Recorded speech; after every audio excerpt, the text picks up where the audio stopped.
बुलंदशहर के DAV degree college में युवाओं को संबोधित करते हुए आचार्य महामंडलेश्वर श्री अवधेशानंद गिरी का हिंदुत्व को लेकर बड़ा बयान। जो लोग आज दूसरे धर्म में हैं उनके पूर्वज हिंदू ही थे, अगर उनका डीएनए टेस्ट कराया जाए तो वह हिंदू ही निकलेंगे। भाषण आचार्य महामंडलेश्वर श्री अवधेशानंद गिरी, बुलंदशहर से ब्यूरो रिपोर्ट।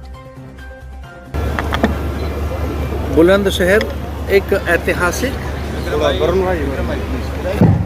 बुलंदशहर एक ऐतिहासिक, पौराणिक और अत्यंत सांस्कृतिक नगर है।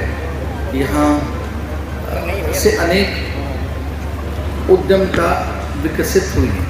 मैं जिस संस्थान में हूँ, डीएवी महाविद्यालय के परिसर में, यहाँ से बड़ी प्रतिभाएं गई हैं, बड़ी यहाँ से ऊंचाइयों को प्राप्त होने वाली विभूतियों का जन्म हुआ।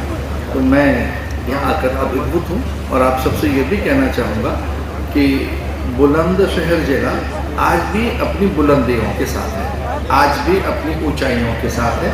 यहाँ के विचारक, मनीषी, योगी, यहाँ के लेखक, दार्शनिक और यहाँ के अनेक साहसी पुरुषों ने भारत के निर्माण में अपना बड़ा योगदान दिया। महाराज जी, साध्वी प्राचीन ने एक बयान दिया है, उन्होंने कहा है नेतन्याहू ने गीता पढ़ के जो है युद्ध स्टार्ट किया है, इसको क्या कहेंगे? देखिए, गीता एक ऐसा ग्रंथ है जो संसार के सभी विचारकों ने पढ़ा है, सभी वैज्ञानिकों ने उसका अध्ययन किया है। गीता लोक कल्याण की बात कहती है, आत्मसत्ता की बात कहती है। गीता कहती है सब में एक ही तत्व है, अयम आत्मा गुणाकेशा सर्वभूताशय स्थितः।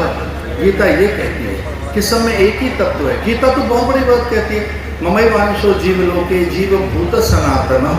जितने भी प्राणी हैं वो सब अपने ही हैं, पूरा विश्व अपना कुटुंब है, पूरा विश्व अपना परिवार है। पश्चिम के लोगों के पास एक विचार है कि विश्व बाजार है, और भारत के पास एक विचार है कि विश्व एक परिवार है। इतना बड़ा अंतर है वेस्टर्न और इंडियन थिंकिंग। जो भारतीय सोच है वो ये कहती है विश्व एक परिवार है, और पश्चिम कहता है, वेस्टर्न वर्ल्ड कहता है कि विश्व एक बाजार है। तभी तो यहाँ ईस्ट इंडिया कंपनी लेकर आए भाई। अंग्रेज यहाँ करने क्या आए थे?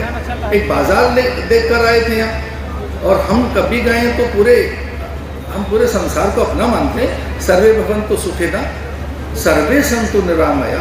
ऑल्दो हम तो ये कहते हैं वसुधैव कुटुम्बकम। कोई मुझसे पूछे कि आपका कुटुंब कौन सा है, तो मेरे कुटुंब में केवल मनुष्य नहीं आते, पशु पंछी भी हैं, और तो लोकाः समस्ताः सुखिनो भवन्तु। तो मेरा जो कुटुंब है वो इतना बड़ा है कि जिसमें केवल एक देश नहीं, अनेक लोक समाहित हैं। लोकाः सारे संसार में, और जो भी और लोक हो सकते हैं, मेरा परिवार है। गीता ये कहती है।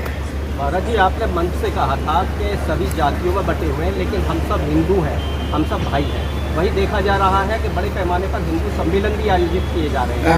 इसके साथ ना ये भी जाता है कि सनातन और हिंदू पर खतरा है। आप क्या मानते हैं? देखिए, हम धन्यवादी हैं राष्ट्रीय स्वयंसेवक संघ के कि वो जगह जगह हिंदू सम्मेलन कर रहा है। और हिंदू सम्मेलन से क्या होगा, अपनी स्मृति लौटेगी कि हम कौन हैं। हम जिस भी जाति के अंततः हिंदू ही हैं ना। हम अलग अलग भाई जितने हैं, अलग अलग वर्गों में जितने हैं, अलग अलग मत और उपासना पद्धति में जितने बटे हुए हैं, हम सब एक ही हैं। और मैं धन्यवादी हूँ संघ का कि वो हिंदू सम्मेलन कर रहे हैं। Thank you. जनसंख्या नियंत्रण कानून को लेकर बड़ी मांग चल रही है, और आप कह रहे हैं कि युवा बढ़ रहा है, लेकिन एक तरफ कह रहे हैं कि जनसंख्या नियंत्रण कानून लाया जाए। आपका क्या कहना है इस पर? देखिए, हम ये भी कहना चाह रहे थे, जनसंख्या नियंत्रण का अर्थ है कि वो विषमता न रहे। इस पर पूरा कानून बनना चाहिए। एक परिवार, एक पत्नी का कानून आना चाहिए।